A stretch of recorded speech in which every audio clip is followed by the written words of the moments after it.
Hello दोस्तों, UPSC allrounder में आपका स्वागत है।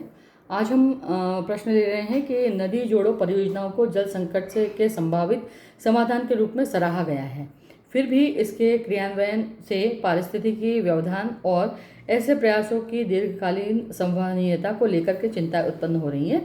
इस पर टिप्पणी कीजिए। ठीक है, तो अब उत्तर हमको देना है इसका कि सबसे पहले हम समझ लेते हैं कि नदियों को जोड़ना क्यों आवश्यक है और नदियों का जो वितरण है उसमें किस प्रकार से असमानताएं हैं और कैसे इसकी वजह से जल संकट और दूसरी समस्याएं उत्पन्न होती है, उसको कैसे दूर किया जा सकता है।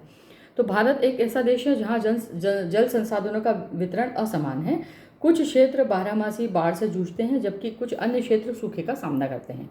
इस असंतुलन को दूर करने के लिए नदी जोड़ो परियोजना है ना, interlinking of the river project की परिकल्पना की गई थी। इसका मुख्य उद्देश्य जल की कमी वाले जो क्षेत्र हैं उनमें जल के जो हस्तांतरण करके जल को जल के बीच में जो संतुलन है वो स्थापित करना था।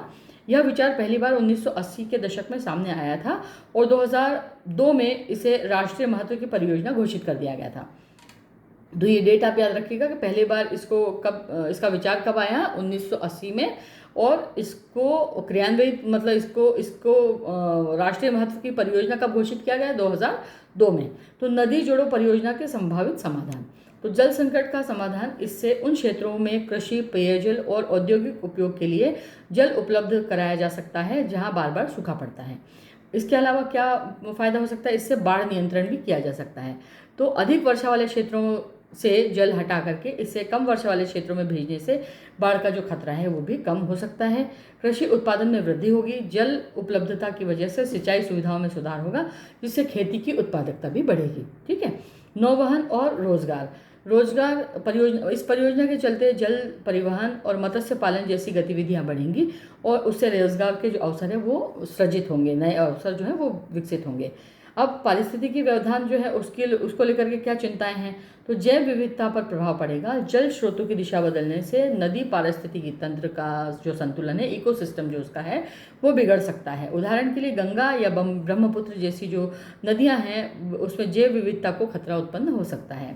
वनों और जीवों का क्षरण होगा। ऐसे जो बड़े बांध हैं या नहरों का निर्माण से जो वनों की कटाई है या वन्य जीवों का जो आवास है वो उसका विनाश हो सकता है। नदी की प्राकृतिक धारा में परिवर्तन आएगा। इससे तलछट जो सेडिमेंट्स तलछट में जमा होते हैं उनकी आवक में कमी होगी, जल गुणवत्ता में गिरावट आएगी और समुद्र तल पर क्षरण जैसी समस्याएं उत्पन्न हो सकती हैं। जलवायु परिवर्तन के संदर्भ में भी यह अव्यावहारिक है। जलवायु परिवर्तन के चलते वर्षा के जो स्वरूप है उसमें बदलाव हो रहा है, जिससे यह सुनिश्चित नहीं किया जा सकता कि जल अधिशेष क्षेत्र भविष्य में भी अधिशेष रहेंगे या नहीं, है ना। मतलब हो सकता है कि जिसमें जल अभी जो है ज़्यादा है, पानी वहाँ पर भविष्य में भी पानी ज़्यादा आएगा या रहेगा, ये इसका कोई आवश्यक वो हम प्रमाण नहीं दे सकते, क्योंकि जलवायु परिवर्तन के चलते वर्षा के स्वरूप में बदलाव होता है। कई बार सूखे क्षेत्रों में भारी वर्षा देखी जाती है और कई बार जहाँ पे अच्छी वर्षा होती है वहाँ पे कम वर्षा जो है वो भी देखी गई है। तो इसलिए ये हमारा जो मौसमी जो पर्यावरण है हमारे यहाँ का, जो जलवायु है हमारे यहाँ की, वो मानसूनी जलवायु है और इस वजह से ये अनिश्चितता इसमें रहती है। संवहनीयता, सामाजिक और आर्थिक प्रभाव, है ना, आवासन और विस्थापन पर प्रभाव पड़ेगा इसका। परियोजना के क्रियान्वयन में लाखों लोग अपने घरों को छोड़ सकते हैं, जिससे सामाजिक असंतोष उत्पन्न हो सकता है। ठीक है, व्यापक वित्तीय बोझ दूसरा कारण है। इस परियोजना की लागत लाखों करोड़ों रुपए में अनुमानित है, जो एक विकासशील देश के लिए बड़ी चुनौती है।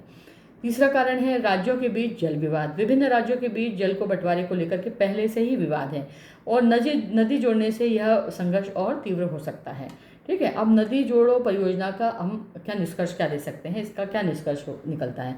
तो नदी जोड़ो परियोजनाएं जल संकट से निपटने के लिए एक आकर्षक समाधान अवश्य प्रतीत होती हैं, लेकिन इनके पारिस्थितिक तंत्र, समाज, अर्थव्यवस्था पर पड़ने वाले दीर्घकालीन प्रभावों को अनदेखा नहीं किया जा सकता। जल प्रबंधन को के लिए जो विकेंद्रीय उपाय हैं, जैसे जल संचयन, वर्षा जल संचयन, स्थानीय जल स्रोतों का संरक्षण, जल उपयोग में दक्षता बढ़ाने की रणनीतियों को प्राथमिकता दी जानी चाहिए।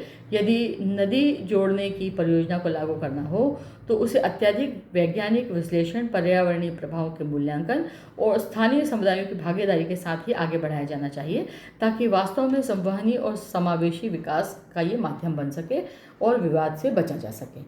तो उम्मीद है आपको ये मेरा सेशन अच्छा लगा होगा और ये आपको प्रश्न का उत्तर मिल गया है। नदी जोड़ो परियोजना और जल संकट के संभावित समाधानों के रूप में इसे सराहा गया है और इसके क्रियान्वयन से पारिस्थितिकी तंत्र में जो व्यवधान है उसको लेकर के क्या चिंताएं हैं उस पर हमने टिप्पणी जो है अच्छे से आपको बता दी है।